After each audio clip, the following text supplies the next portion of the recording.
We'll find our place in Isaiah 39. We read Isaiah 38 for our Bible reading to give us some context, but we're going to be in Isaiah 39 this morning. I was just thinking of what all the Lord has done. When I came here over the years, I was told of the old days. The old days when this auditorium was full. The old days when we had to lease that land over there. We didn't own it then, we do now. By the way, to God be the glory. We own it, and we own it debt-free. This is the Lord's doing, and it's marvelous in our eyes. But we leased that land to park because the parking lot here wasn't sufficient. And though we own the land now, for many years we didn't need it. And now we need it. It's a good thing. Auditorium isn't full, but it's getting there. That's a good thing. All of this is the Lord's doing. And it's marvelous in our eyes. And we're grateful for it. We're grateful for it. In chapter 38, we saw that Hezekiah fell ill and was informed by God through Isaiah that he would soon die. Now, this is different from a doctor coming in and saying, I don't think you have much time left. Isaiah was a reputable and reliable prophet. And so if he came in and said, Hezekiah, God said, set your house in order, you're going to die, it meant set your house in order, you're going to die. Now, Hezekiah was a good king.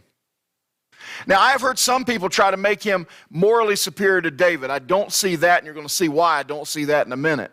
But compared to many of the other kings of Judah and all of the other kings of the northern kingdom of Israel, he was a very, very good king. And he made some great decisions.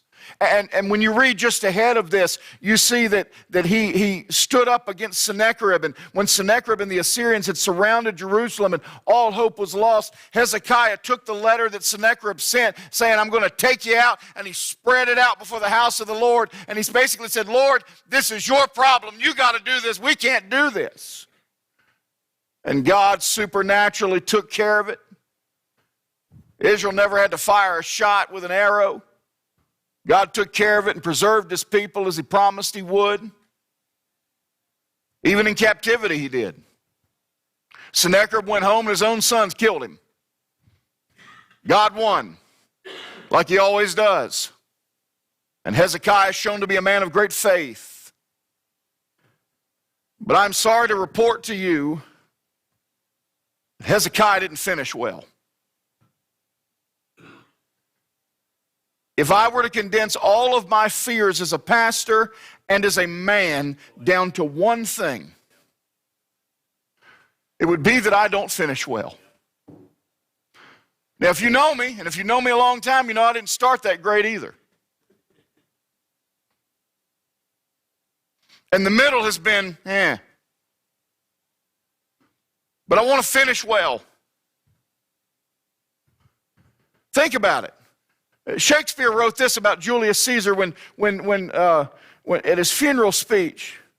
The evil that men do live after them, but the good is often interred with their bones. What was he saying? People don't tend to remember the good things you did, but they'll remember the bad things, especially if that's how you finish. And yes, students, you do use Shakespeare in life. I just did. We're still working on algebra.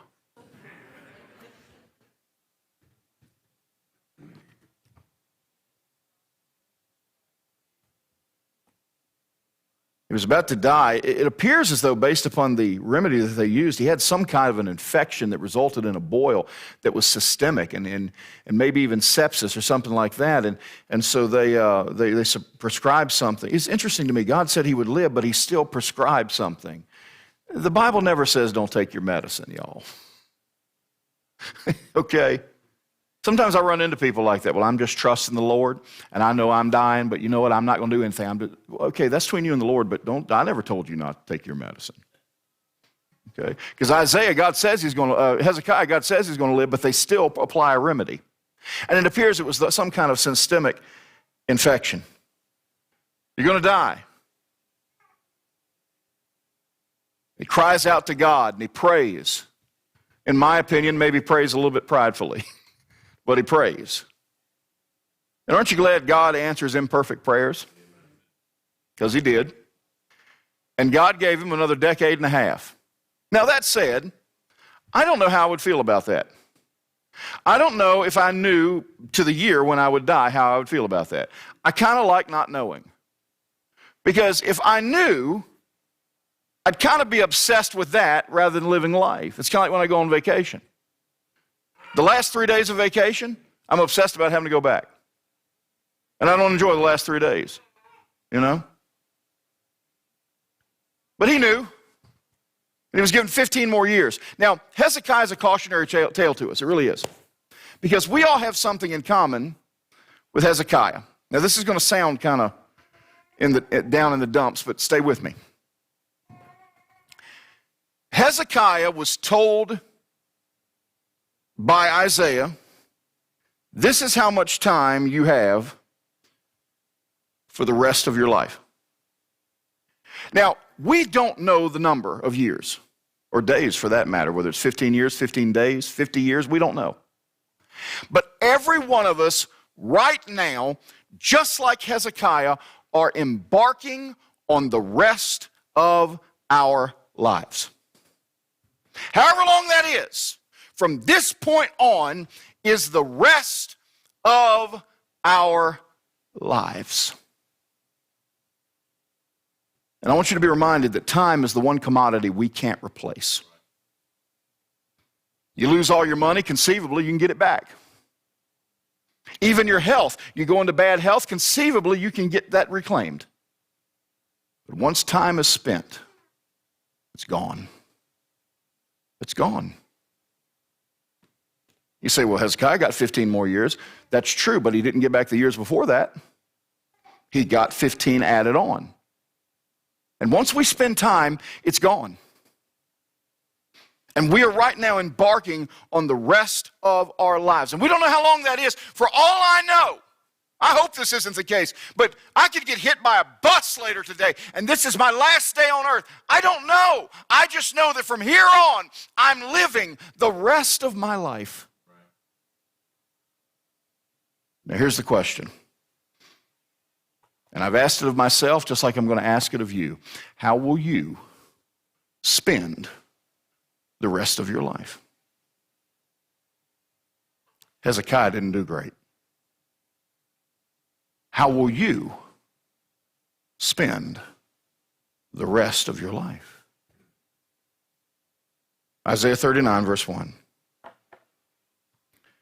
At that time, Merodach-Baladan, the son of Baladan, king of Babylon, sent letters and a present to Hezekiah, for he had heard that he had been sick and was recovered.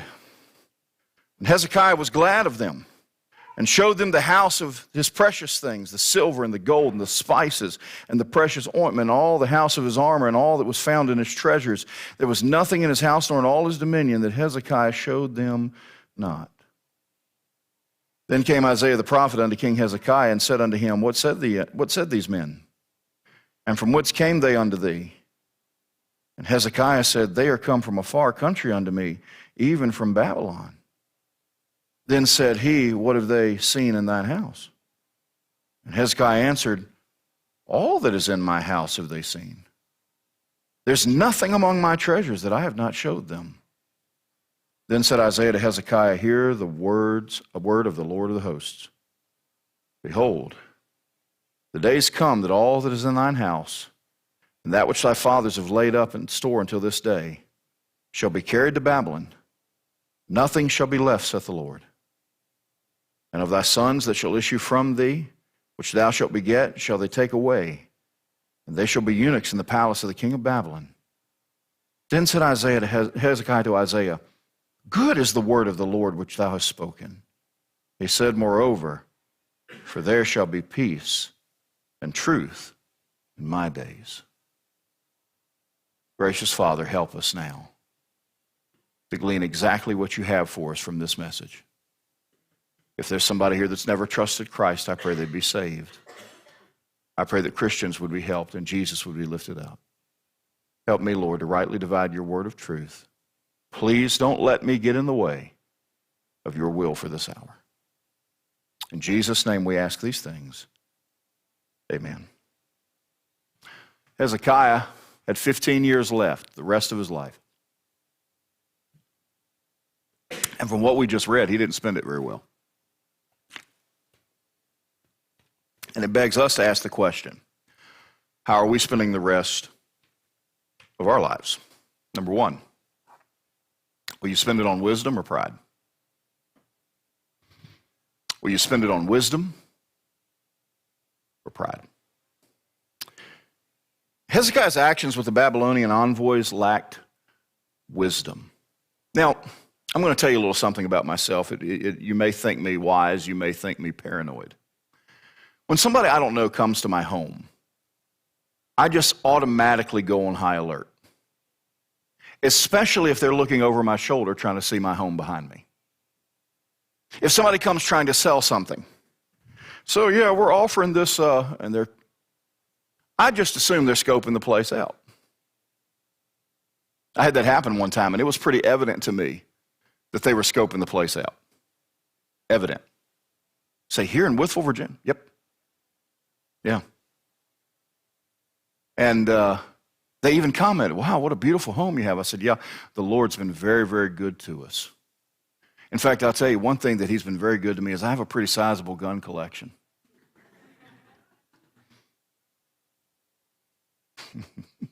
Never saw him again.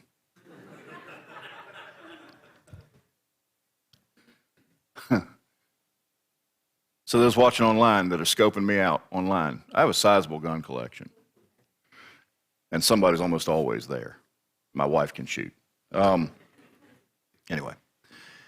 But I'll tell you, Hezekiah should have known better. A king of his stature should have known better.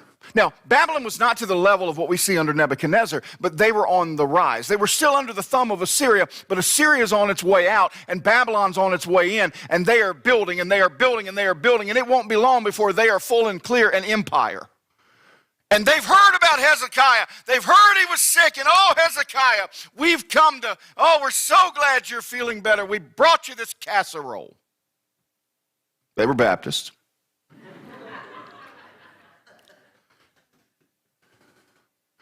Hezekiah should have said, something's up. I have never heard from these guys before. And now all of a sudden, here they are. Something's going on here. So why didn't he have wisdom? Because we see that pride, and his actions were motivated by pride. Pride pushes wisdom out of the way. You cannot be wise and prideful at the same time. You can't. They are mutually exclusive. His actions were motivated by pride. Why do I think that? See, Judah, and when it was a combined kingdom, Judah was great, rich, influential, but it was never empirical. It never sought to conquer other lands. It never expanded. It stayed from Dan to Beersheba from when God first gave it to them. They never went, they never went to take over all of Egypt. They never went to take over all of, Assyria. They never went to, no, they stayed. They were great. When Solomon was king, maybe it was the high watermark of their riches. And yes, they were known the world over, but they were not an empire. Now Hezekiah, he's got this 15 more years, and all of a sudden, he's being noticed by the known world. Well, somebody has come from Babylon to see me. I'm a player on the world stage now. How do you think I would feel if Miss Vicky or Miss Sandra knocked on my study door and said, such and such is here to see you? Well, I don't know them, but sure, show them in. And, hi, I'm Pastor such and such, and I'm from this church over in, let's just say Idaho. Oh, and we've heard about you. And we like how you preach, and we like what God's doing at your church. And I've traveled all the way from Idaho just to see how God's blessed this place and just to glean from your wisdom. What do you think that's going to do to me? Well, kind of Barney Fife moment. Well, Well, all right, have a seat. How much time you got? You see, Andy, I still don't know that you can be dogmatic about that Hezekiah's actions are based in pride. Listen to the companion account of this in 2 Chronicles 32. Verse 24, in those days Hezekiah was sick to the death and prayed unto the Lord, and he spake unto him, and he gave him a sign.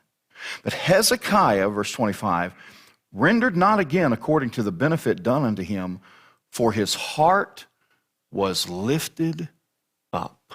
What's that? That's pride.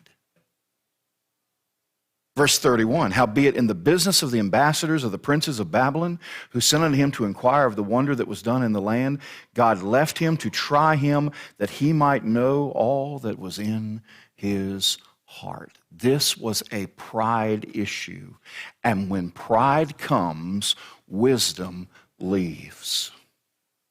And right now, I am speaking to a group of Christians here, online and wherever else, that if we're not careful in whatever days we have left, in the rest of our days, we are succumbing to pride. And when we succumb to pride, wisdom can't exist there. And so my question is this: are we spending our lives striving for wisdom, or are we spending our lives trying to build up ourselves?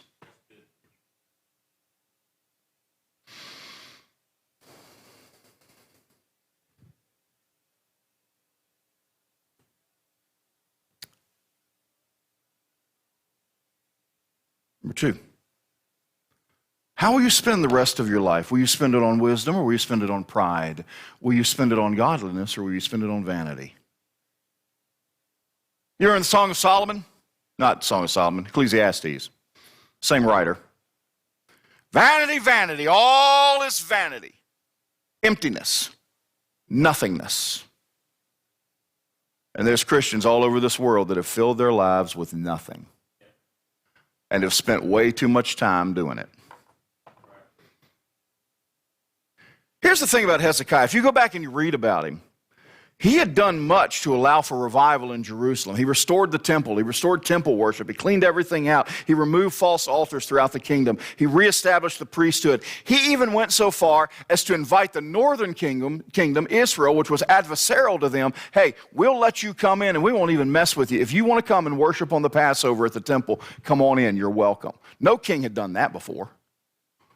I mean, he's doing some great things. He prayed in the power of God against Sennacherib. But in the last 15 years, what you notice is he turns his gaze from the heavens and from God to that which is carnal. He spends his last days accumulating wealth and riches, and that is where his pride lies. Of what was he most proud? Not his riches, not his faith, but his riches. It's interesting, in that passage in 2 Chronicles 32, it says the princes of Babylon who sent unto him to inquire of the wonder that was done in the land. That goes beyond his recovery. They want to know why Judah is so great. And when they came and they asked him that, what did he do? Oh, well, let me show you the greatness of Judah. Look at my stuff. Look at my gold. Look at my silver. Look at my jewelry. Look at my horses. Look at my servant. Look at my palace. Look at me. Man, but what he should have done was said, you want to know the greatness of Judah? That building right there sitting on that hill. Once a year, the high priest walks in with a lamb and puts the blood on the mercy seat of the Ark of the Covenant, and God forgives our sin. It is Jehovah God that is the reason we are great. It is Jehovah God that's the reason we have everything that we have. But no, he went, instead of godliness, he elevated vanity. And I got news for you, friend. However much time we have left, none of our vanity's going with us. Only the results of our godliness.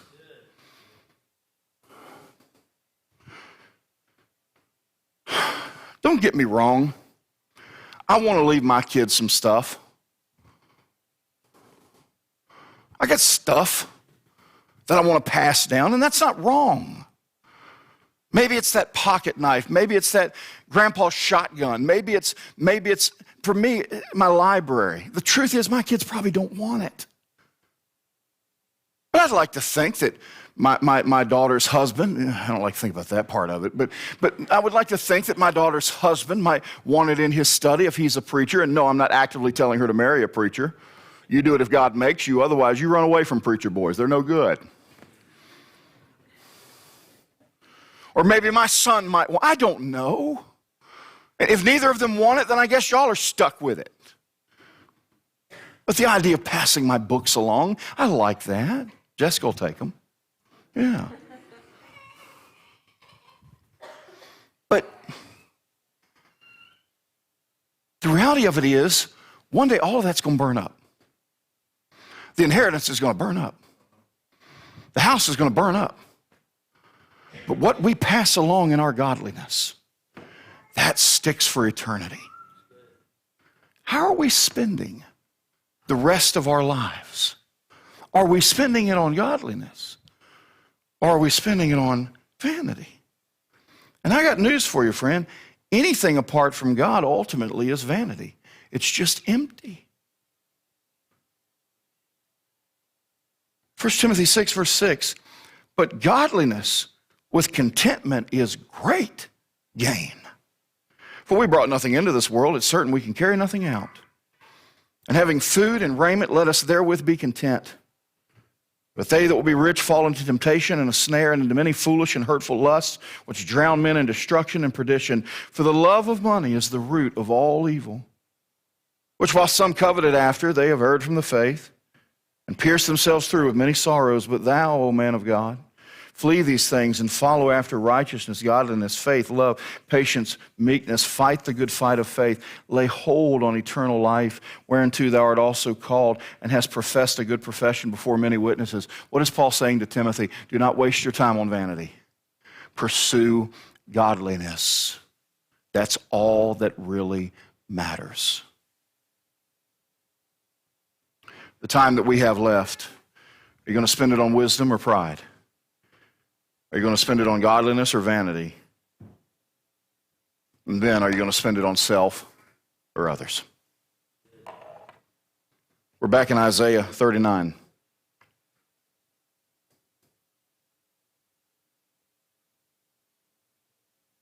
This strikes me as the worst look for Hezekiah.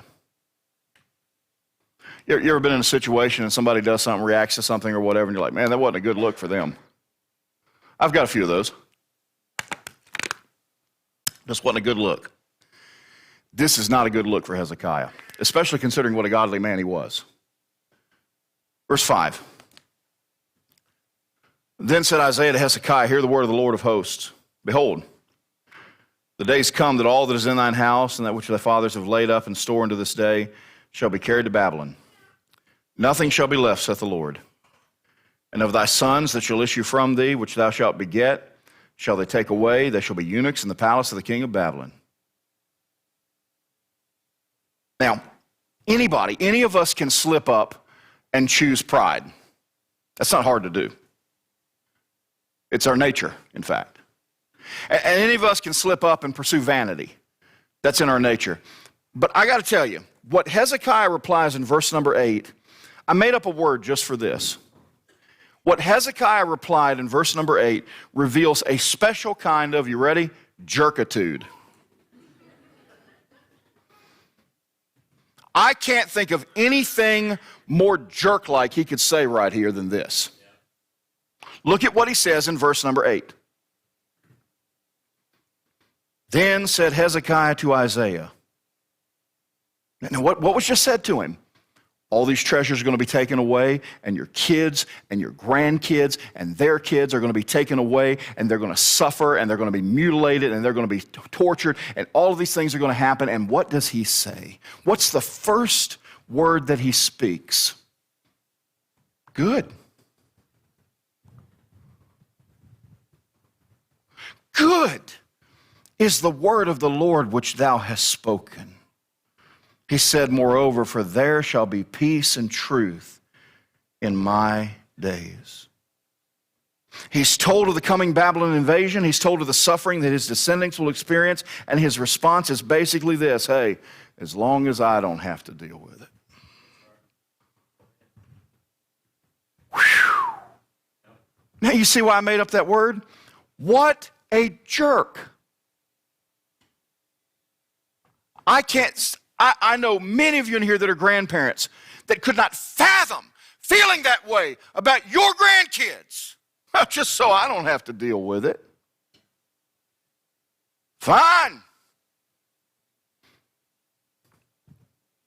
Linguistically, what he's expressing is relief that it's happening to them and not to him. You know who the worst king in the history of the kingdom of Judah was? Manasseh. Manasseh was his son. Could it maybe be that Manasseh was a little bit motivated to be the worst king because he knew his daddy felt this way about him? Something to think about. Honestly, would it bother you if your dad didn't care that you went through all that? Wouldn't me. And we look at this and we say, wow, that's low. What a jerk. All right, you ready? I'm just going to let you know, here comes the truth grenade. Buckle up. We do the same thing when we live for self instead of living to prepare the next generation. Let me say that again. We do the exact same thing when we live for self instead of trying to prepare the next generation.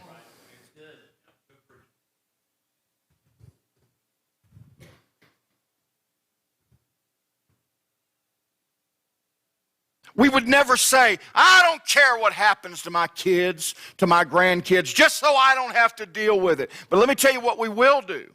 We get them up to where they're 18 and then turn them loose and like, whew, I made it. No! You haven't made it. I have a responsibility to my kids until I'm dead.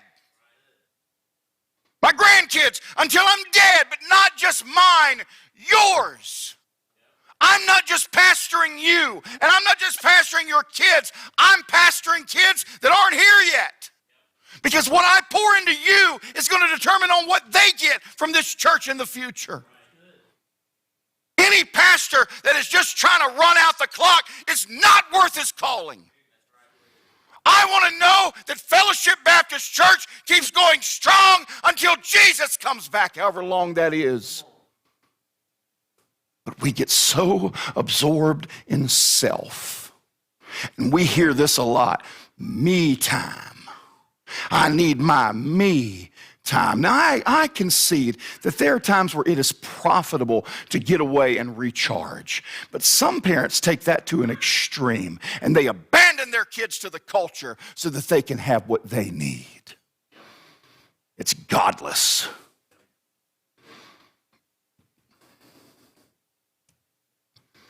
The rest of my life must be spent in preparation for subsequent generations to be successful and victorious Christians. Otherwise, I am no better than Hezekiah. I won't take a stand on what's right in that area because it's too much hassle, it's too much trouble. I'll let the next guy deal with it. It is my hope that whenever God calls me away from this ministry, which I hope is by the rapture. But short of that, I want to die the pastor of Fellowship Baptist Church. Now, depending on how, sometimes things go, sometimes I want to die right now as the pastor of Fellowship Baptist Church. I'm just kidding. But I have no ambition to go anywhere. I have no ambition to go to the next step. This is my home. This is where God has planted us. And I want to stay here as long as God will let me. And if that's to the end of my life, then praise the Lord. But here's what I want. I want to hand a church over to the next guy that has everything he needs to keep going. Moses handed a situation to Joshua. And Joshua was successful because of Moses. I'm not saying I want to do this till I'm 120, but that's what I want.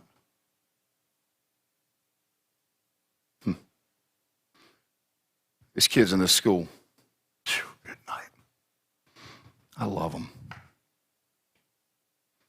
I love Maddie. I do. I don't love her like her parents do. And I can't love her to the level her parents do. God didn't orchestrate it that way. But I do love her. Strangely enough, you know who else I love? I love Maddie's kids. They don't even exist yet. No, they don't. But can you love people you don't know? If we don't, why do we have a missions program? Right? And how I pastor Maddie is going to go a long way to how she leads her kids. But what do? We reach a certain point and we say, well, I'm clocking out. Clocking out.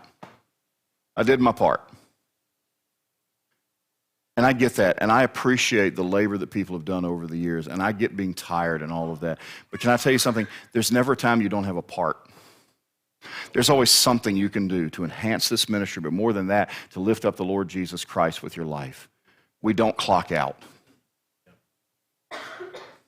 Bobby Robertson went to heaven a few years ago, pastored Gospel Light Baptist Church till he was, good night, he was 90, wasn't he? I used to tell people, I'm going to pastor till I'm 100, then I'm going to go into evangelism. Andy, what are you going to do if you make it to 70 and retire? I don't know, but it's going to involve Florida. Maybe. God's going to make me stay till I'm 80 now. Which would be fine, because I love it here. But I've got a certain amount of time left. And I don't know how long that is. But I have to ask myself the question, am I spending it on me? Or am I investing it in Him? I've done all I can with his parents. Now I'm looking at Him. It's easy for me to say that about Claire and Asher. But the fact is, I need to be investing in everybody.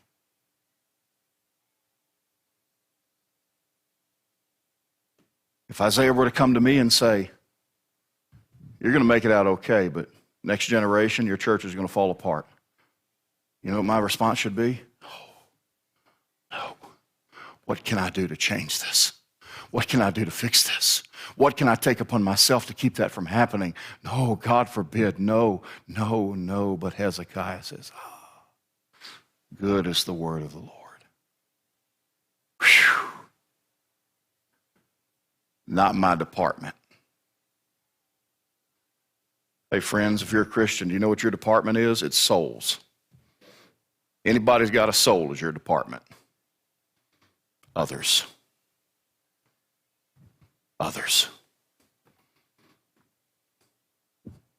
You've heard the story of William Booth, I'm sure. I love William Booth. I don't agree with William Booth on some things theologically. And he's in heaven now. He knows I'm right. William Booth, of course, founded the Salvation Army. I have a special love for William Booth because my parents were Salvation Army officers. And I'm going to tell you something. You'd be hard-pressed to find a scandal in the Salvation Army. That's to be commended. And yes, they've kind of slipped a little bit loose from their moorings a bit these days. Some of them have. Some of them have remained faithful, just like anybody. But I'm going to tell you, they went down to places nobody else would go to win people to Christ. And William Booth, they had their annual convention, and they gathered everybody, and all the highlight was to hear an address from General Booth. And he was not able to come. And so they said, well, let's get a message from him that we can bring to the convention. William Booth was notorious for being cheap. He didn't like to spend money. And so he sent a telegram with one word.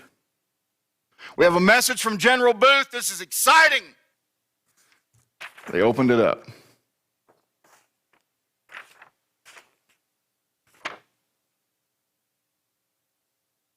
It just says others.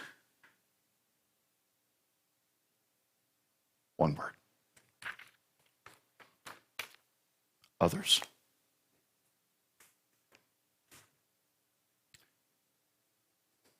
So what? All right, Andy. What do I take from this? I got two paths from which to choose as I live out the rest of my life, however long that is. And the same is true of you. I can choose the path where I spend these days in pride, vanity, and self. Or I can choose the path with God's help, I spend it in wisdom, godliness, and serving others. Now here's my question for you. How will you spend the rest of your life? Let's stand with our heads bowed and our eyes closed, please.